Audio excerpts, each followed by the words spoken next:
Hello दोस्तों, स्वागत है आप सभी का विवेक मिश्रा टेक में इन्वेस्टर। हम लोग जिस कंपनी के ऊपर चर्चा करने वाले हैं, आपको थंबनेल से पता लग गया होगा।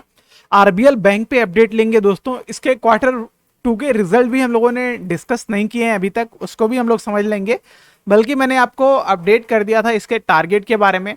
98 रुपीज़ के अराउंड की जब बाइंग थी तब भी हम लोगों का टारगेट उस टाइम पे हिट हुआ था, और उसके बाद मैंने आपको कुछ अब टारगेट भी सजेस्ट किए थे जो कि ऑलरेडी हिट हो चुके हैं। शेयर इस टाइम पे 136 रुपीज़ के अराउंड रेट कर रहा है। तो अब इस महीने मतलब आने वाले नेक्स्ट मंथ के लिए क्या बिग टारगेट होगा उसके ऊपर बात करेंगे, और कैसे अभी इसके क्वार्टर 2 के रिजल्ट आए हैं उसको भी समझेंगे। मेरे साथ वीडियो में बने रहिए। जो चैनल पे नए हो चैनल सब्सक्राइब कर लें, नोटिफिकेशन बेल ऑल पे रखें जिससे आने वाले नेक्स्ट अपडेट आपसे मिस ना हो। आप टेलीग्राम पे भी ज्वाइन कर सकते हैं न्यूज़ और डिविडेंड अनाउंसमेंट क्वार्टरली यानी रिजल्ट्स के लिए।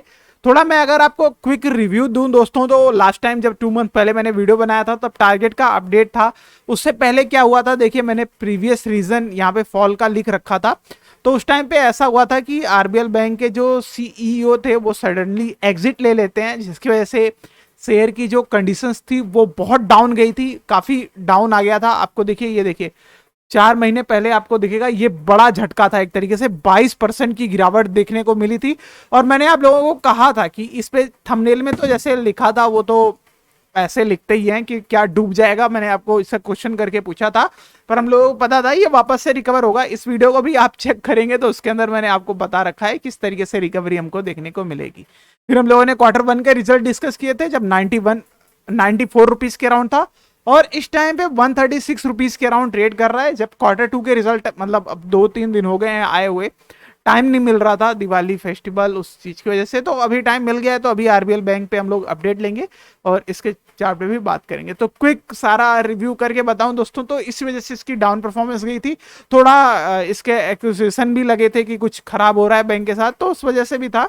पर सारी चीजें अभी आपको पता ही है, रिजल्ट आ गए, सारी चीज़ें ढीले पड़ गई हैं। मतलब बहुत सी क्लियर हो गई होंगी, बहुत सी क्लियर नहीं होंगी। जो इनको रेगुलरली फॉलो करते हुए आ रहे हैं उनको अपडेट हो गया होगा। अगर किसी को अभी भी अपडेट है एकदम लेटेस्ट, तो वो कमेंट में बताइए कि क्या इसके ऊपर अभी कोई कंप्लेन या केस रजिस्टर्ड है।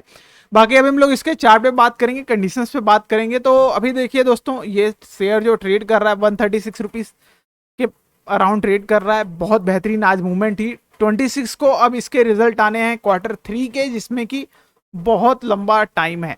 अर्निंग पर शेयर की बात करें तो 11.4 रुपीज़ की हो रही है, मतलब अच्छी अर्निंग पर शेयर हो रहा है। इसकी मार्केट कैपिटल की बात करें तो 74.31 बिलियन की है।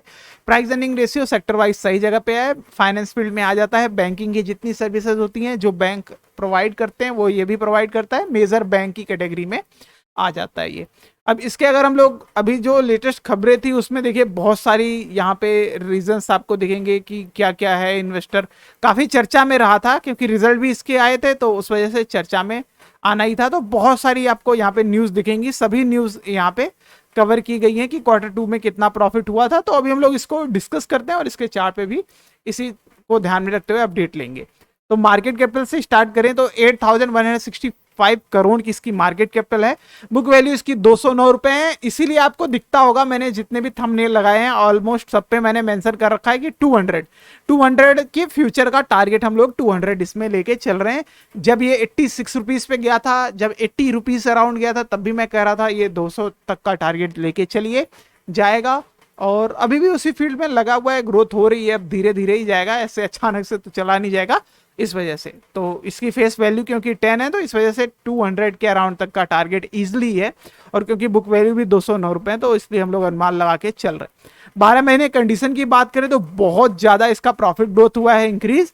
सेल ग्रोथ की बात करें तो 5.9 का इसका इंक्रीज हमको देखने को मिलता है। थोड़ा सा वीक था क्वार्टर 1 से क्वार्टर 2 के रिजल्ट, पर एक तरीके से देखेंगे अभी डाटा में तो उसमें मेरे को कुछ इतना दिक्कत नहीं दिखता है। ऑल टाइम हाई की बात करें दोस्तों तो 717 रुपए तक शेयर जा रखा है।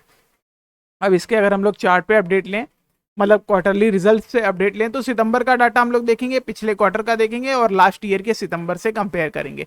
तो सबसे पहले फाइनेंसिंग प्रॉफिट में बात करें तो लास्ट ईयर ज़्यादा बड़ा नंबर दिख रहा है नेगेटिव में, इस बार थोड़ा कम हुआ है, तो ये चीज़ बेटर हुई है।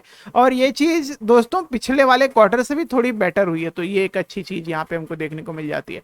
अब अगर इसके नेट प्रॉफिट में बात करें तो लास्ट ईयर का कुछ, क्योंकि दोस्तों आपको पता ही होगा जून से लेके हम लोगों को जो भी सितंबर तक मार्च तक जो डाटा डिस्कस करते हैं सब कोविड टाइम पीरियड के रहे हैं, तो इतना इन पे वो नहीं करना चाहिए कि ये कोविड टाइम पीरियड था तो इस वजह से कोई भी सर्विसेज इतनी अच्छी वर्क नहीं कर रही थी, तो उसमें हम काउंट कर सकते हैं। तो 10 करोड़ का इसका वहां पे प्रॉफिट हुआ था लास्ट ईयर सितंबर में। इस बार 188 करोड़ है, जिसका कोई मुकाबला ही नहीं है, प्रीवियस से कोई कंपैरिजन ही नहीं है, क्योंकि बहुत बहुत ज्यादा बड़ा नंबर है। और पिछले क्वार्टर में इसको कंपनी को प्रॉफिट हुआ था 209 करोड़ नेट प्रॉफिट हुआ था, तो इस बार थोड़ा सा उससे कम है, पर ऑलमोस्ट इसने मैनेज किया है, क्योंकि आप इसके कोविड से पहले के भी नंबर देखेंगे तो वहां से ग्रोथ अच्छी खासी है, और उसके बाद ये चीजें बेटर इसके अराउंड अगर होल्ड करता है 165 से अबव रहता है, तो दोस्तों ये स्टिल एक बहुत बड़ी अचीवमेंट है बैंक के लिए, क्योंकि आप इसका पुराना कोविड से पहले का देखेंगे तो इतना बड़ा नंबर नहीं दिख रहा था, तो इस हिसाब से सुधार है। और अभी मैं सितंबर 2019 के ही बात कर रहा हूँ, क्योंकि उसके पीछे के दिख नहीं रहे हैं, हो सकता है एक दो बार इससे बड़े भी गए हों या बहुत बार हो सकता है, इस वजह से मैं कह रहा हूँ। ठीक है, तो अभी करंटली ये अच्छे नंबर हैं, कोई दिक्कत की बात नहीं है। अब अगर हम 2017 से करंट टाइम पीरियड 12 महीने का डाटा देखें तो वहां पे हमको देखने को मिलेगा कि 2019 में कोविड से पहले का डाटा वहां पे काफी बेहतरीन हमको देखने को मिलेगा। यहाँ पे भी ठीक ठाक 500 नेट प्रॉफिट। उसके बाद ये कोविड का डाटा पहला साल उसमें 529 का बनाया, दूसरे में इसको लॉस हुआ बैंक को 166 करोड़ का, और वापस से भी 12 महीने की जो कंडीशन चल रही है उसमें 683 करोड़ प्लस में दिख रहा है, जो कि एक अच्छा नंबर है। तो अपने फेस पे वापस बैंक एक तरीके से ये आता हुआ नजर आ रहा है, और धीरे धीरे कंडीशंस जैसे जैसे बेटर होती जाएंगी बैंक ऑलरेडी और ग्रोथ करने वाला है। बाकी इसके शेयर होल्डिंग पैटर्न्स को लेके बहुत लोगों को डाउट रहता है, तो इसमें बता दूं कि इसमें प्रमोटर्स की होल्डिंग नहीं है, तो प्रमोटर्स की होल्डिंग नहीं है तो इसका मतलब ये बोर्ड ऑफ डायरेक्टर द्वारा मैनेज किया जाता है। एफआईज, डीआईज और गवर्नमेंट की होल्डिंग और पब्लिक का देखा जाए तो फॉरेन इन्वेस्टर की होल्डिंग्स इसमें 29.59% है। तो इस टाइम पे ये बैंक का जो बिग पार्ट है वो एक तरीके से फॉरेन इन्वेस्टर के पास है। एक सेकेंड मेरे को चेक करने दीजिए। फॉरेन इन्वेस्टर में ये देखिए मैपल, आई बीवी जो भी है, इनके पास सबसे बड़ी होल्डिंग्स है इसकी। अपने डोमेस्टिक इन्वेस्टर में देखा जाए तो आईसीआईसी इसमें अच्छा खासा होल्ड करता है, लाइफ इंश्योरेंस वाला जो है।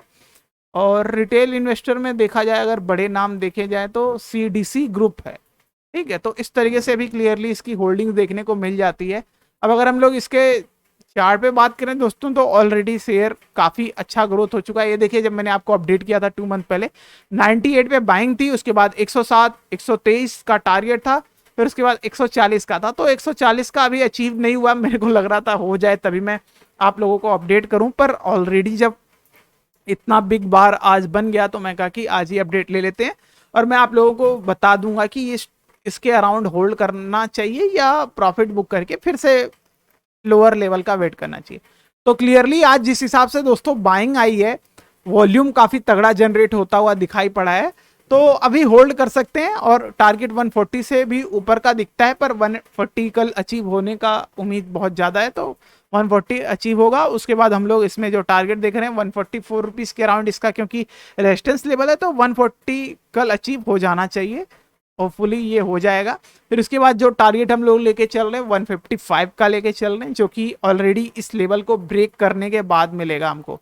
तो मैं इसको अब पर्पल में कर देता हूं, क्योंकि अब ये जो दोस्तों लेवल है 140 का, ये काफी अच्छा जोन रहेगा। कल के ऊपर इसके ऊपर क्लोजिंग चाहिए हमको, ताकि आने वाले अगले हफ्ते में 155 तक का अचीव हम लोग इसमें कर सकें। अब अगर इसमें जो फ्रेश बाई करने के लिए जा रहे हैं वो 124 या 124 से नीचे बाई करने के लिए जा सकते हैं। फिलहाल जो जोन नजर आ रहा है मैं आपको बता रहा हूँ, और सपोर्ट की बात करें तो 108 पे है। स्टॉप लॉस आप इस पे जो है वो जो लगाना चाह रहे हैं वो 118 रुपये 80 पैसे पे लगा सकते हैं, और इसमें जो सपोर्ट मिल रहा है वो 108 रुपये पे मिल रहा है।